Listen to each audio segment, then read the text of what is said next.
मैं चाहूंगा आप अपना पूरा परिचय दें। सबसे पहले तो आपके चैनल के माध्यम से मैं पूरे बिहार वासियों को, नगर वासियों को धन्यवाद देना चाहता हूं।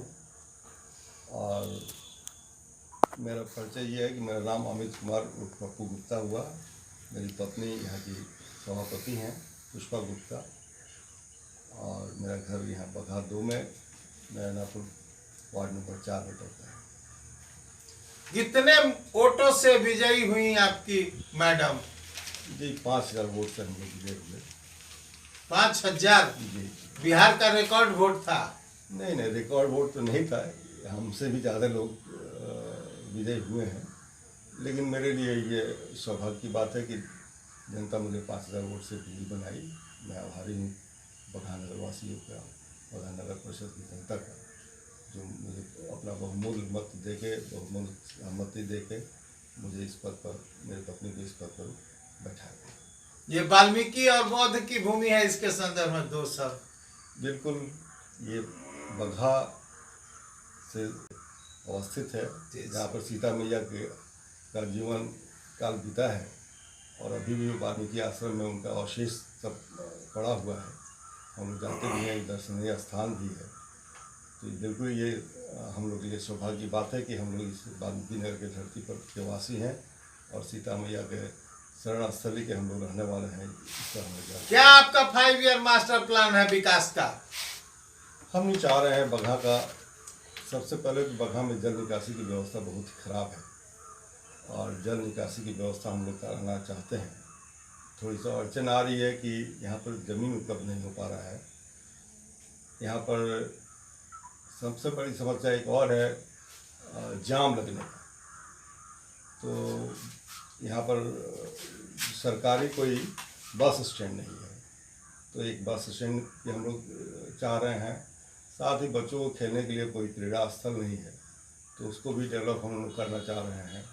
और सड़क, नाला, ये सारी व्यवस्था विस्थापितों को स्थापित कर और उनको आवास देने की योजना यहाँ फ्लप पर है, और ये अभी तक सही रूप से लोगों ने करना पाया। इसके संदर्भ में क्या कहना है? देखिए, बघा नगर परिषद क्षेत्र में करीब 40% लोग विस्थापित होकर नदी कटाव से, गंडक नदी के कटाव से पीड़ित होकर आके यहाँ बसे हुए हैं।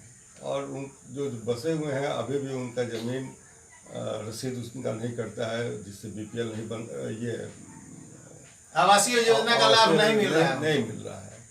इसके लिए हम माननीय श्यामहर्ता महोदय जो अभी तत्कालीन है, उनसे भी मैं बात किया हूँ, यहाँ स्थानीय एसडीएम मैम से, और जितने भी पदाधिकारी हैं। लगभग कितने लोग इससे दूर हैं? आपको बताया ना, आवासीय 40% मैंने उनकी नहीं होगी। गृह संख्या तो हम नहीं बता सकते हैं, लेकिन 10 या 12 वार्ड ऐसे हैं जो इससे वंचित हैं, पीड़ित हैं, या आवासीय योजना से पीड़ित हैं। 10-12 वार्ड।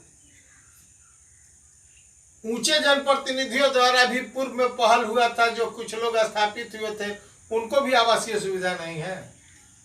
जो बड़े जनप्रतिनिधि हैं, जो हमारे यहाँ के एमपी हैं, एमएलए हैं, वो सभी माननीय हैं हमारे, और उन लोगों से हमेशा वार्ता इस संबंध में होती रहती है। और वो लोग भी प्रयास किए हैं, जैसे असेंबली में अपना क्वेश्चन उठाना, ये सब वो लोग करते रहते हैं। लेकिन अभी हम लोग किसी कारगर स्थिति में नहीं पहुंच पाए हैं, और कारगर हम लोग अभी नहीं हो पाए हैं। आप अपने नगर पालिका की तरफ से कोई पत्र भेजना है या कुछ? जी, बिल्कुल, हम लोग नगर पालिका की तरफ से पत्र भेजेंगे। हम लोग माननीय यशस्वी प्रधानमंत्री जी के पास, माननीय मुख्यमंत्री जी के पास, और तमाम इससे संबंधित जितने भी पदाधिकारी हैं और राजनेता हैं, सबके पास हम लोग खरीद फरोख्त करके भी तो आवासीय योजना को सफल बनाना है। इसके संदर्भ में क्या कहना है? नहीं, ये गलत है।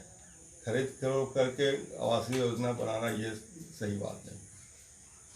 भूमि भी खरीदने की सुविधा है आवासीय योजना में, उसके तहत भी आप पहल करेंगे? अभी की जो स्थिति है, अभी इस तरह की कोई चिट्ठी हमारे नगर में नहीं आई है, कोई पत्र हमारे नगर में नहीं आया है। अगर ऐसा पत्र आता है तो हम उस पर जरूर पहल करेंगे।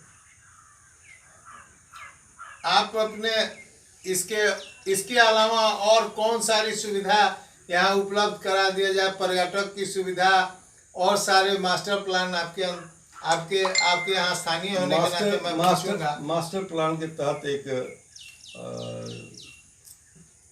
जो जल निकासी की व्यवस्था करनी है, इस पर हम लोग हमेशा चर्चा करते हैं और इस पर ऊपर भी हम बात करते रहते हैं।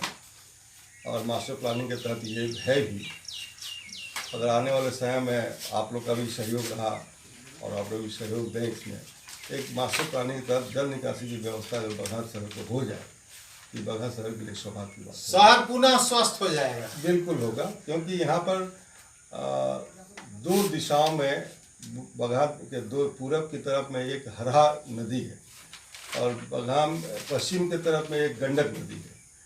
और गंडक नदी और हरा नदी में गंदा जल नहीं गिराया जा सकता है, जिसके चलते अभी पानी की निकासी में बहुत परेशानियां हो रही हैं। बरसात का समय, इस बार तो बारिश कम हुई है, अगर बारिश ज़्यादा होती तो बगहा नगर परिषद की स्थिति बहुत ही दयनीय रहती। तो हम लोग इस बारे में चिंतित हैं कि इस जल निकासी की व्यवस्था हम लोग बिहार सरकार एवं संबंधित मंत्री से आप ये मांग कर रहे हैं कि इस पर अविलंब।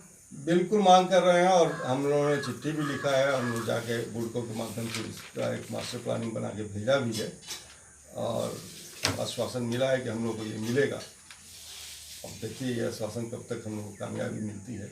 दीपावली और छठ की शुभकामना के संदर्भ में क्या कहना चाहते हैं? पूरे बगहावासी, पूरे देश, पूरे प्रदेश के लोग खुशहाल रहें।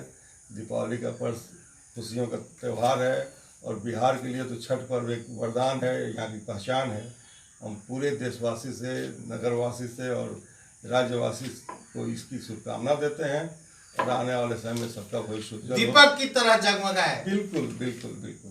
धन्यवाद। मैं बिहार आज तक के माध्यम से अमित कुमार गुप्ता जी उर्फ पप्पू